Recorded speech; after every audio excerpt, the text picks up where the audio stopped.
How's it going, guys? Welcome back. So we're close. We're a couple weeks out from the regular season starting in baseball. And today, I just want to go over three players in the Reds who I think we need to look for, whether you want to call them key players or players that just need to, in general, bounce back this season.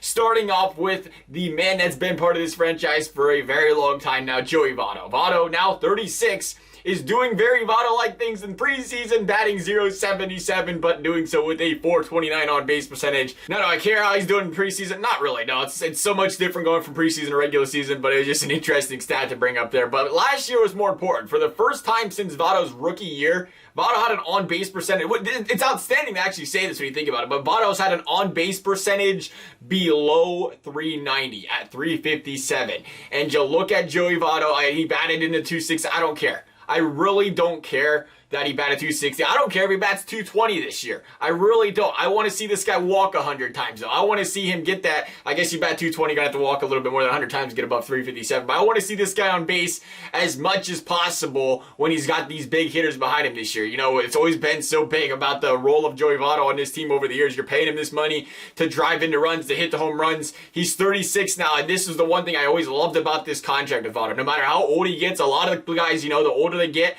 you see them age. That power starts to go away. They start to, you know, they don't get on base, or they don't hit as much, I should say. You see the elites go from 300 to 260, 270. But the beauty of having guys like Joey Votto is even when he gets older, he still has incredible plate discipline. He's still going to get on base even if those power numbers go down. And he is in that part and stage in his career now where you look at the Mustakas, the Castellanos, the Suarez, there are big hitters behind this guy. It is now his job to get on base as much as possible to be able to allow those guys to drive him in. And I think that's very key for the Reds this season, to have that 1-2 punch, have as many times, have both of those guys get on as much as possible for these big guys behind him. And being the perfectionist that Joey Votto is, I have all the faith in the world that he can do it this year and bounce back. Number 2 is Trevor Bauer. Bauer has proven that he can be a top of the rotation ace type of player. But he came from Cleveland last season with a .379 ERA, came to Cincinnati and finished the season at 6.39. It was a very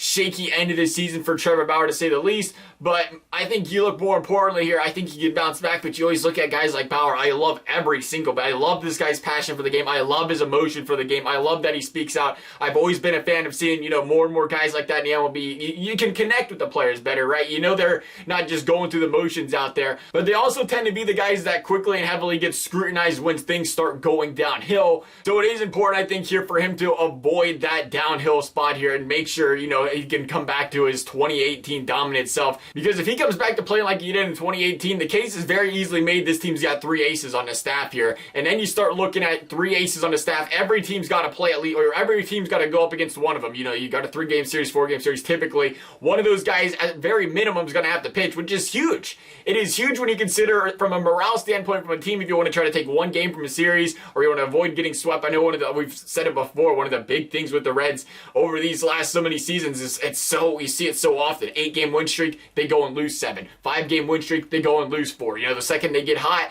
they just drop it all right back and fall right back to where they were. But when you have the ability to throw 3 studs like that out there, it's a lot easier for a team, I think, to just go out there and say, all right, we can bounce back. We're going to get it back today. We're going to continue trucking along, and that's going to be important for them to win games throughout the season. We said it though, 3 potential aces. In other words, this pitching staff's deep. We said it. Joey Votto does not have to be the guy that carries this team. Why? Because this offense is got a lot of depth now. Now, we don't want to jump the gun too soon here, but I do believe this Reds rotation, this Reds lineup is built for playoffs. That being said, there is one other spot you can look at and say what can really derail a team, and that is Raisel Iglesias. We talked about him in a previous video, and he's the last guy here, our third and final guy, a 4.16 ERA, 1.22 whip, 3-12 record, 6 blown saves last season. By far the worst numbers of his career from those stat perspectives. And I really think of the Mets here. I think of the Mets last season, 86 and 76. They started the season off so horridly, and it had a lot to do with Familia and Diaz, 2 really good guys in that bullpen. But you look at the foundation of that team, good pitching, good hitting. You thought, what could possibly go wrong with that team? Well, what went wrong was your 2 good guys in the back of that bullpen struggled mightily and cost you games, and essentially it was the big reason they did not make playoffs last year.